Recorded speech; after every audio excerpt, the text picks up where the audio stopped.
Пошутили и хватит. Если я не позавтракаю, я рассержусь всерьез, и вам это не понравится.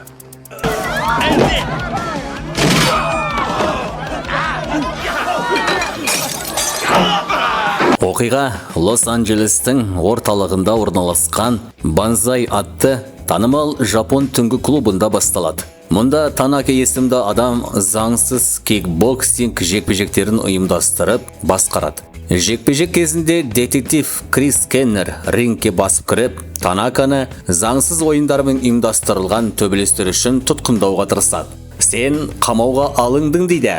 Бірақ әлгілер бүгін емес, Кеннер. Балалар, бітіріңдер оны. Жаңа жігітке бәс тігемін дейді.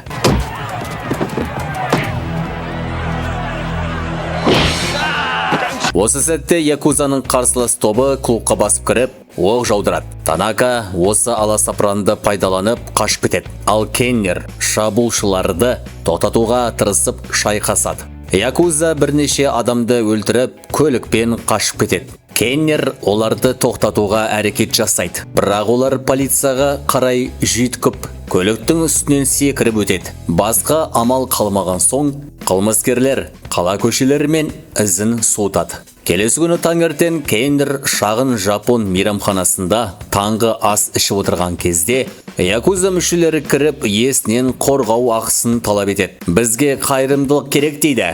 Әлгісі болса, мен табатын ақша тек жарық пен шығындарға ғана жетеді дейді. Қылмыскерлер сенен алыс жүреді, саған ешкім тиіспейді деп қояды. Осы кезде басты кейіпкеріміз араласады. Қандай да бір мәселе бар ма дейді. Жоқ, ешқандай мәселе жоқ дейді. Олай істемеңдер. Мен әлі кофе ішкен жоқпын.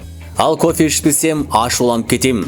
Сендер мені ашулы күйде көргілерің келмейді дейді. Жағдай ушыға бастағанда Джонни Мурата есімді жігіт келіп, Кеннерді қылмыскер деп қате ойлайды.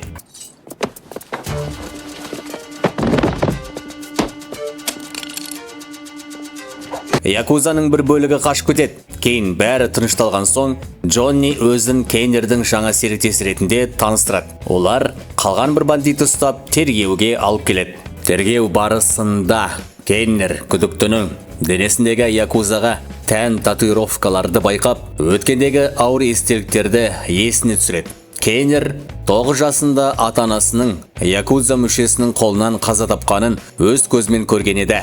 Сонда қасындағысы не болып жатқанын айтқын келмейді деп сұрайды. Алайда тергеу жалғаспай тұрып, күдікті өз-өзіне қол салады. Сол уақытта Якуза басшысы Йошида Танакасының заңсыз операциялардағы сәтсіздіктерін естіп, оны өлтіруге бұйрық береді. Танаканы көлік сығымдағышта жаншып өлтіреді. Я отдам вам все! Нет, нет, пожалуйста, не надо!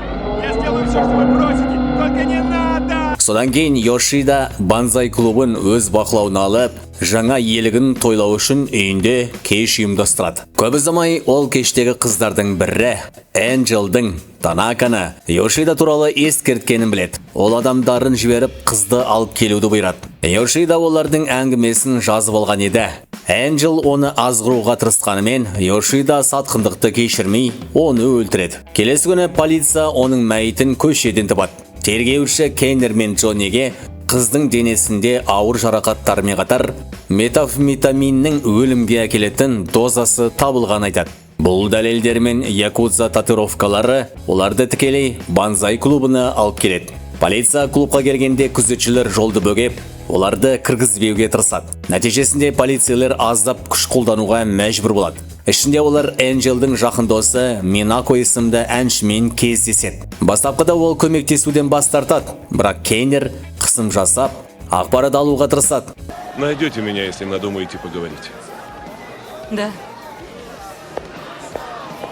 Дәл сол кезде мейрамханадағы бандиттар қайтадан оларды тұтқиылдан шабуылдайды. Олар саны жағынан аз болғандықтан Кеннер мен Джонниді басып алып, клубтың жаңа қожайынымен кездестіруге апарады. Кеннер оны бірден таниды. Дәл сол адам оның ата-анасын өлтірген. Сені қайта көргеніме қуаныштымын дейді. Сонда әлгісі, біз бұрын кездескеміз бе деп сұрайды. Сонда мынау, соңғы рет көргенімде артықшылық сенде еді дейді. Сол жерде істі аяқтауым керек еді дейді.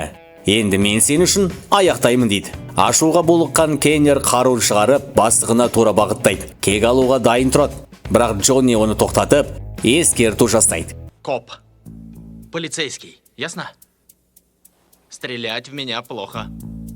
И он полицейский. Егер ол Йошиданы өлтірсе, өздері де қарулы адамдармен қоршалғандықтан тірі қалмайды. Осылайша жағдай басылып, олар клубтан кетеді. Бірақ Йошида бұл қорлықты ұмытпайды. Келесі күні Кейнер мен Джонни Йошиданы жергілікті сыра зауытына дейін аңдиды. Олар Йошиданың метамфетаминді сыра түрінде жасырып, өндіріп, әрі таратып жатқанын анықтайды. Ол есірткіні сату үшін көше бандаларын пайдаланады. Йошида олардың табыстағы үлесін азайтатынын хабарлайды. Олар қарсы шыққанда ол біреуінің қолын кесіп, қорқытып бағындырады.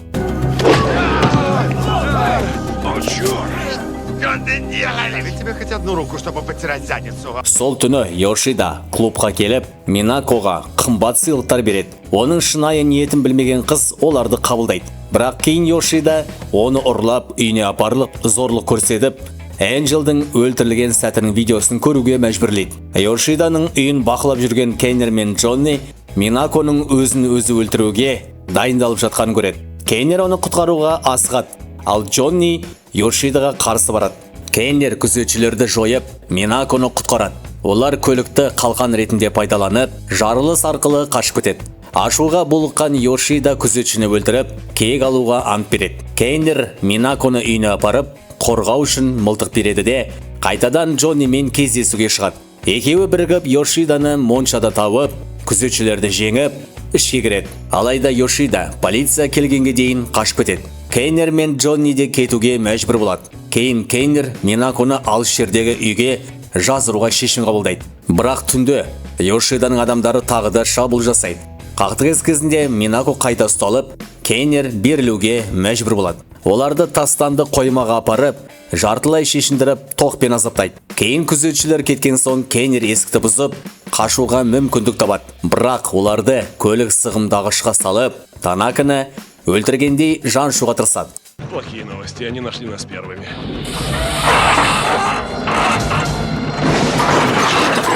Машина іске қосылғанда Кейнер соңғы сәтте қақпақты теуіп ашып, қашып шығады. Одан кейін олар Йошиданың сыра зауытына шабуыл жасап, есірткінің үлкен партиясын тоқтатуға тырысады. Атыс кезінде олар Минаконы тағы да құтқарады. Йошида адамдарға толы көшеге қашып, Кейнерге оқ атады. Бірақ оқтары таусылады. Ақырында Кейнер оны қоршап, самурай қылышымен жекпе-жекке шығарады. Бұл менің ата-анам үшін дейді.